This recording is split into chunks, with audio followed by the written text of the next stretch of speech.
Gracias, la verdad que fue un placer. Yo me dedico al estatismo desde el 2002, paralelo a mi carrera como bailarina y luego como profesora de danza. Empecé desde muy pequeña con la técnica de las estatuas vivientes desde los 8 años. En ese entonces hacía lo que era Julio Cultural, paralelo al encuentro de escultores, que el día de hoy es la Bienal. Y dentro de esos eventos se hacía lo que es el concurso regional de mimo, estatua viviente y body art. Así que yo formé parte del primer grupo en el 2002, que todavía no había categoría de niños. Fuimos un grupo preparados por mi mamá eh, y justamente fuera de competencia, obviamente, hicimos una muestra, entonces a partir de ahí quedó instaurada la categoría niños. Entonces se podría decir que fuimos el primer grupo infantil que hubo en Argentina sobre estatuas. Así que continué en el 2003, que se sumó la categoría infantil, continué compitiendo, presentándome, creciendo, aprendiendo. Y es lo que me llevó al día de hoy a poder asistir justamente, recién nombrada en el encuentro internacional que se hace en Olavarría, y a ese yo fui por primera vez en el 2018 y gané segundo premio. También me fui al concurso nacional que se hace en UCES, en Buenos Aires. También traje segundo premio en categoría clásica, también asistí al encuentro nacional de Bahía Blanca. O sea, hay una serie de circuitos que se va haciendo a nivel federal en el cual todas las estatuas del país, bueno, o en este caso cuando son eventos internacionales, se reúnen todas las estatuas justamente. Vos sabés que ese tema, de paso te cuento, ese tema precisamente se tocó, tuvimos un foro en el encuentro en Mar del Plata, en el cual se habló sobre los procesos que había citado Luciano Bongo, que es una personalidad muy reconocida del teatro en Buenos Aires, y él nos hablaba que siempre tenemos que defender lo que son los procesos creativos. Una cosa es el proceso plástico en sí, que ya lleva el tiempo del armado de trajes, que cada uno, depende de lo que tenga, depende del cuadro, puede durar una semana, puede durar 3 meses, puede durar un año, pero eso es una partecita final. Previamente hay todo un proceso que es donde interviene todo lo que sea la investigación antropológica, histórica, qué quiero transmitir, qué concepto quiero rescatarlo. Entonces, ese proceso en sí es un poco más largo. No sé si se podría definir un tiempo específico, porque acá tiene que ver mucho lo que es el conocimiento previo. Y esto se nota en los encuentros de estatuas, la mayoría tiene otro perfil que complementa de cierta forma a lo que es el estatismo.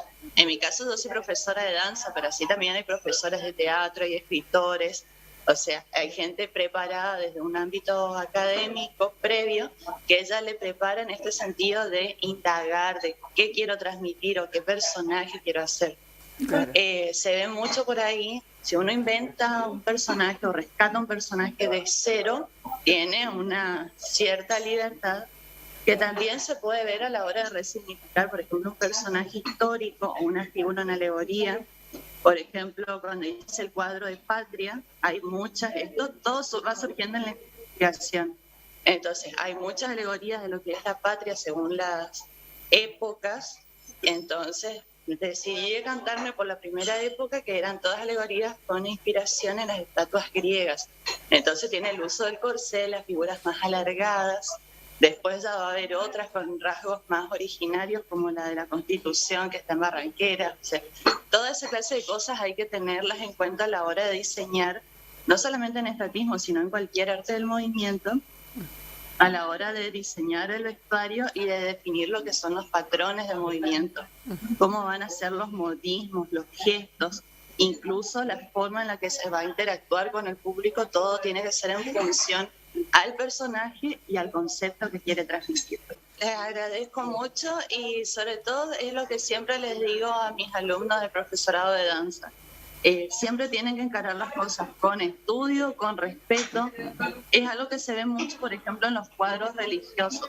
Esto, si bien a mí me ayuda tener mi experiencia previa como misionera, yo fui consagrada como miembro de la infancia y adolescencia misionera y luego continué con un proceso, pero esto es más bien de danza, también de cuadros de estatua de Nuestra Señora del Buen Mate, cuando fue la Jornada Mundial de la Juventud en Polonia y en Panamá, también a lo que fue el Encuentro Mundial de Juventud Indígena.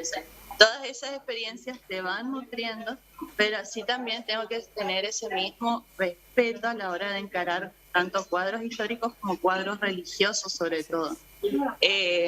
Hay una salvedad que siempre me gusta rescatar, que es cuando uno se viste de la Virgen María o de Santa Teresita, yo por nombrar algunos de los que tengo, o de la Virgen de Itatí, uno no se disfraza, uno se reviste. Claro. La misma oración, el mismo proceso de concentración que se reviste uno para hacer de monaguillo, también a la hora de encarar cuadros religiosos, porque nunca sabe la persona que te está viendo qué es lo que veo, qué es lo que necesita verlo. Entonces, a mí mi experiencia como artista ecuménica, que bailé mucho con iglesias evangélicas o con la Keilah judía de resistencia, esa experiencia a mí me permite encararlo desde ese cariño y desde ese respeto. Entonces, también con el cuadro de la Pachamama, que transmite mucho de la imagen, que es lo que te decía hoy con respecto a los conceptos. Yo quería transmitir la esencia maternal, lo más maternal posible a la Madre Tierra. Y capaz que haya personas que sí creen en la Pachamama, entonces tienen que poder sentirse reflejados o identificados. Así también me pasó una experiencia muy cómica con un cuadro de la muerte que tenía, que un chico me dijo, no sé, porque asoció que era San la Muerte, y me dijo, te agradezco porque yo soy devoto de San la Muerte y me hacía falta verte hoy. Y bueno, la gente cree, tiene fe, y es una comunicación, como él decía, sin necesidad de decir una palabra. Toda la comunicación entre almas, más allá de la religión de cada uno, se hace un momento de comunicación entre almas. Tiene mucha espiritualidad por medio, y esto es algo que todos los artistas compartimos. Así que uno tiene que estar seguro de lo que hace, de lo que sabe, y tiene que estar abierto, más teniendo esta cuestión de que se rompe la cuarta pared, tiene que estar atento y perceptivo a que la otra persona se produzca este momento de comunión entre ambos. Así es. Y por último, con respecto al estatismo, es muy importante que se haya retomado lo que son los concursos. El año pasado se hicieron algunas cosas virtuales, se hizo un congreso virtual, se hizo el encuentro internacional de forma virtual, y es muy importante que ahora podamos volver a la presencialidad, porque justamente tiene toda la cuestión del rescate de los espacios escénicos. El público chaqueño está acostumbrado a tener el arte vivo, a tener el arte palpable en la calle. Entonces, esta cuestión del estatismo, al tener esta capacidad de moldearse tanto al movimiento como a la quietud, te permite adaptarte desde la Bienal, desde la Feria del Libro, desde la propia calle, te permite adaptarte y justamente rescatar también lo que son las artes del movimiento y lo que son las artes estáticas. Así que, considerando que tenemos tantos espacios que fueron declarados patrimonio de la humanidad, tantos monumentos, tantas esculturas, también se puede jugar e interactuar con eso. Acá les cuento que estamos en la previa a nuestra presentación en Tecnópolis ahora, en el programa Argentina se muestra unida, así que estamos con las guainas, yo lo señalo porque están allá, estamos con las guainas por aquí, con Chalalapí. Bueno, están todos vamos a representar muy bien ahora.